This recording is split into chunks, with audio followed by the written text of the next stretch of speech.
Here are the 5 richest royal families in the world. The Sheikh Mohammed bin Rashid Al Maktoum. We start this top 5 with the Emir of Dubai. He has 25 children, has married 6 women, and his fortune is estimated at over $15 billion.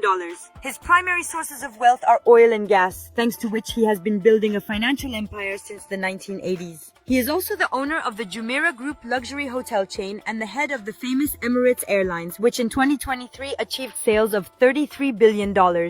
A keen equestrian, Sheikh Mohammed spends a large part of his fortune on riding. He owns one of the world's leading equestrian teams, Godolphin, which boasts some of the finest thoroughbreds on the planet. In 2022, he even presented Elizabeth II with 34 horses worth tens of millions of dollars. A gift to maintain his friendship with the Queen, but also perhaps to make people forget the abduction of his own daughters in 2020, one of whom was kidnapped in the streets of Cambridge, but above all for the campaign of intimidation he had waged against his ex-wife who had fled their marital home. Their separation is one of the most expensive divorces in history, estimated at $724 million.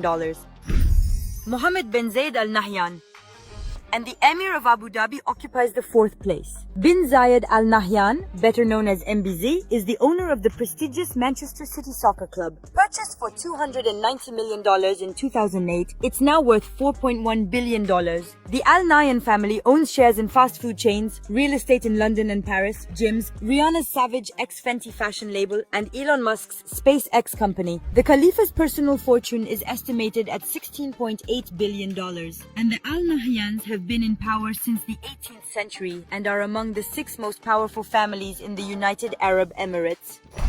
Salman bin Abdulaziz Al Saud. Another king of an oil monarchy occupies the 3rd place in the ranking, the King of Saudi Arabia. Like his neighbors, he grew rich on oil, and his personal fortune is now estimated at $19 billion.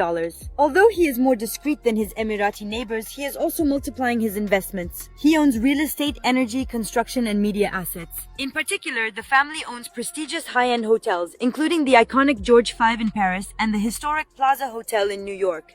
A fortune that benefits the entire family, such as the king's son, Saudi Prince Mohammed bin Salman, an art lover who in 2017 bought Leonardo da Vinci's Salvator Mundi at auction for over $376 million. Hassan al-Bolkiah.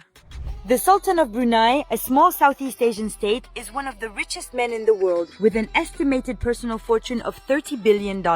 He owes his wealth to the country's crude oil and natural gas reserves. Since his ascension to the royal throne in 1967, he has built the Nurul Iman Palace, reputed to be the largest in the world and arguably one of the most luxurious on the planet, all for the modest sum of $1.4 billion. The Sultan has also built an exotic zoo with, among other things, 30 Bengal tigers and hundreds of birds, accessible only to him and his family. As a car enthusiast, he owns 7,000 cars, including 604 Rolls-Royces, 452 Ferraris, 209 BMWs, and 179 Jaguars. But the Sultan's luxurious tastes don't prevent him from ruling the country with an iron fist, having imposed Sharia law in April 2019. King Rama X.